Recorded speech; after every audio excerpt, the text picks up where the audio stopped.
right, so today we're not just taking a tour of one of the world's most incredible ancient cities. No, we're going to learn how to read it. Because the real story of Chichen Itza, well, it isn't written in any book. It's carved right into every single stone. It's a huge, complex tale of culture, of conquest and revolution, and it's all told through architecture. Yeah, you know this pyramid. I mean, of course you do. It's El Castillo, right? The Great Pyramid at Chichen Itza. It's an absolute icon. It's probably been photographed, millions of times? It's literally the face of Maya genius. But what if I told you its greatest secret is hidden inside? See, this pyramid, as solid and massive as it looks, is really just a shell. It's like the final layer of a giant stone Russian doll. Okay, so let's get into this. Because to really get Chichen Itza, you have to look right past that famous facade and see the worlds hidden within the stone. So before we can crack open the secret inside El Castillo, we first have to learn the architectural language of the city itself. And trust me, the buildings here, they are not all the same. They're actually telling a dramatic story, a kind of, dialogue between two totally different ways of building and even of seeing the world. Just think of Chichen Itza as a city with a split personality. And that personality is etched right into the limestone. As you walk through the site, you're basically crossing an invisible line through time. On one side, you've got this beautiful, elegant architecture from local tradition. And on the other, something totally new, really imposing, almost aggressive. And that clash of styles, that's the whole key to this mystery.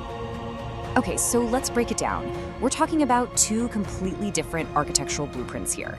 Now, archaeologists have some fancy names for them, pure fluorescent and modified fluorescent, but really, here's an easier way to think about it.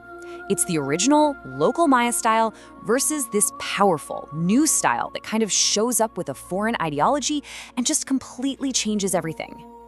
And what's so fascinating here is that this reveals a huge shift, and not just in how things looked, but in the entire philosophy of how you build. So on one hand, you have the pure style. This is all about fine masonry, where every single stone is perfectly cut and fitted. It's about patience, it's about precision. But then on the other hand, you have the modified style, which uses this rubble and veneer core. It's way faster, it's about building big, and it's all about projecting power.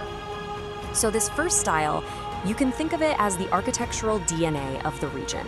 It's called the Puk style, and it's all about harmony, really intricate geometry. You look at buildings like the Akabzib, and they just feel like they belong there, like they grew out of the landscape. They were built with these massive, solid stone lintels, and the walls were fitted so perfectly, they barely needed any mortar. I mean, this is the work of absolute masters at the top of their game. And then, everything changes. The modified style, it doesn't just sort of show up, it announces itself loud and clear. Suddenly you have these architectural elements that had never been seen here before. We're talking vast colonnades, these intimidating serpent head columns, and just this overwhelming focus on themes of war. This was not a renovation. This was an ideological takeover, and it was written in stone. So here's the thing. This new architecture didn't just have a different structure. It was speaking a completely different language. It was covered in a whole new symbolic vocabulary. These new buildings were basically giant canvases for a powerful and, frankly, often brutal, new set of ideas. The number one symbol you see everywhere is Kukulkan, the feathered serpent.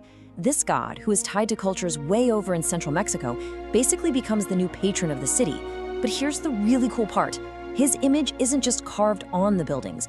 The buildings literally become him. Look at the columns of the Temple of the Warriors.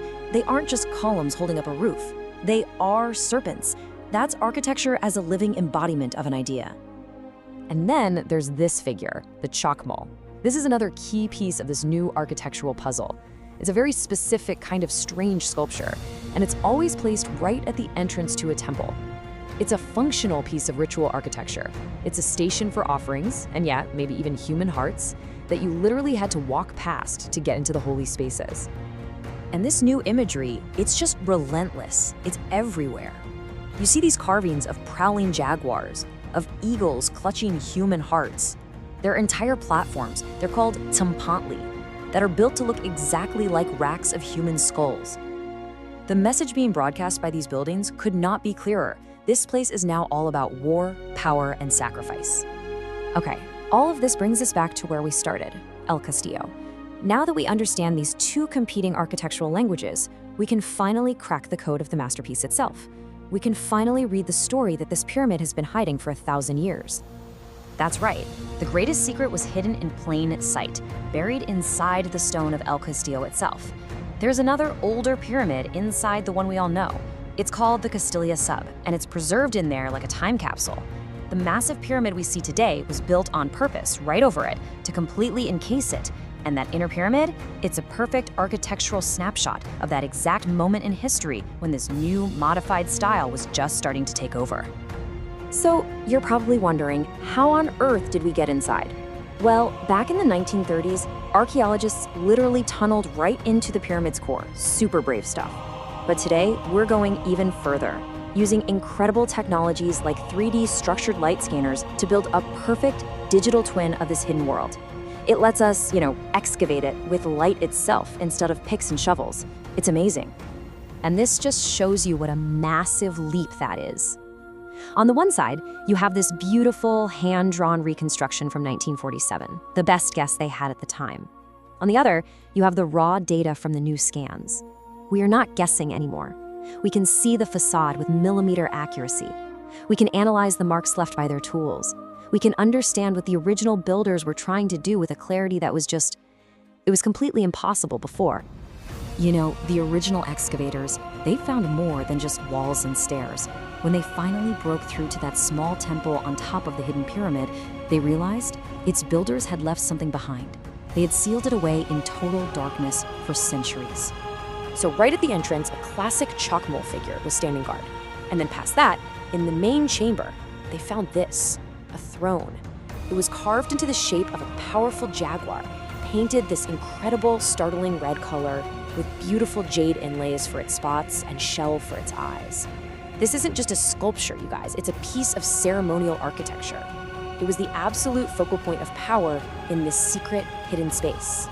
Okay, so what does all this layering really tell us? I mean, why would you go to the incredible effort of building a brand new pyramid perfectly over an old one? Well, by piecing together all the architectural clues, the styles, the symbols, the layers, we can actually start to read the city's political history right out of the stone. Now, you can see how this all builds over time. This timeline, which is based on the actual archaeological layers, it shows that the Great Plaza wasn't just built all at once. It was a dynamic, evolving space. First, you have the inner Castillo sub. That's the first statement.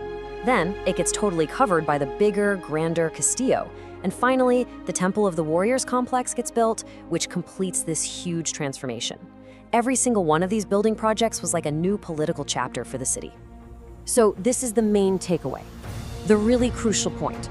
Architecture is a primary document. It's not just some pretty backdrop for historical events. The change in building techniques, the arrival of new symbols, the act of burying an old temple inside a bigger, newer one, this is the physical, tangible record of a cultural revolution, of a new power cementing its control. And that's really why this all matters. The buildings themselves are the proof that Chichen Itza wasn't some isolated city. It was a cosmopolitan crossroads. Its architecture soaked up and reinterpreted ideas from all over Mesoamerica, blending them into something totally unique and powerful. The evidence isn't in a lost book. It's right there in the blueprints. So by learning how to read stone, we've uncovered an entire story of cultural revolution, one that was hidden inside the most famous pyramid in the Americas. And you have to wonder, as our technology gets better and better, allowing us to see deeper inside these ancient structures, what other stories, what other architectural secrets are still sealed away, just waiting for us to find them?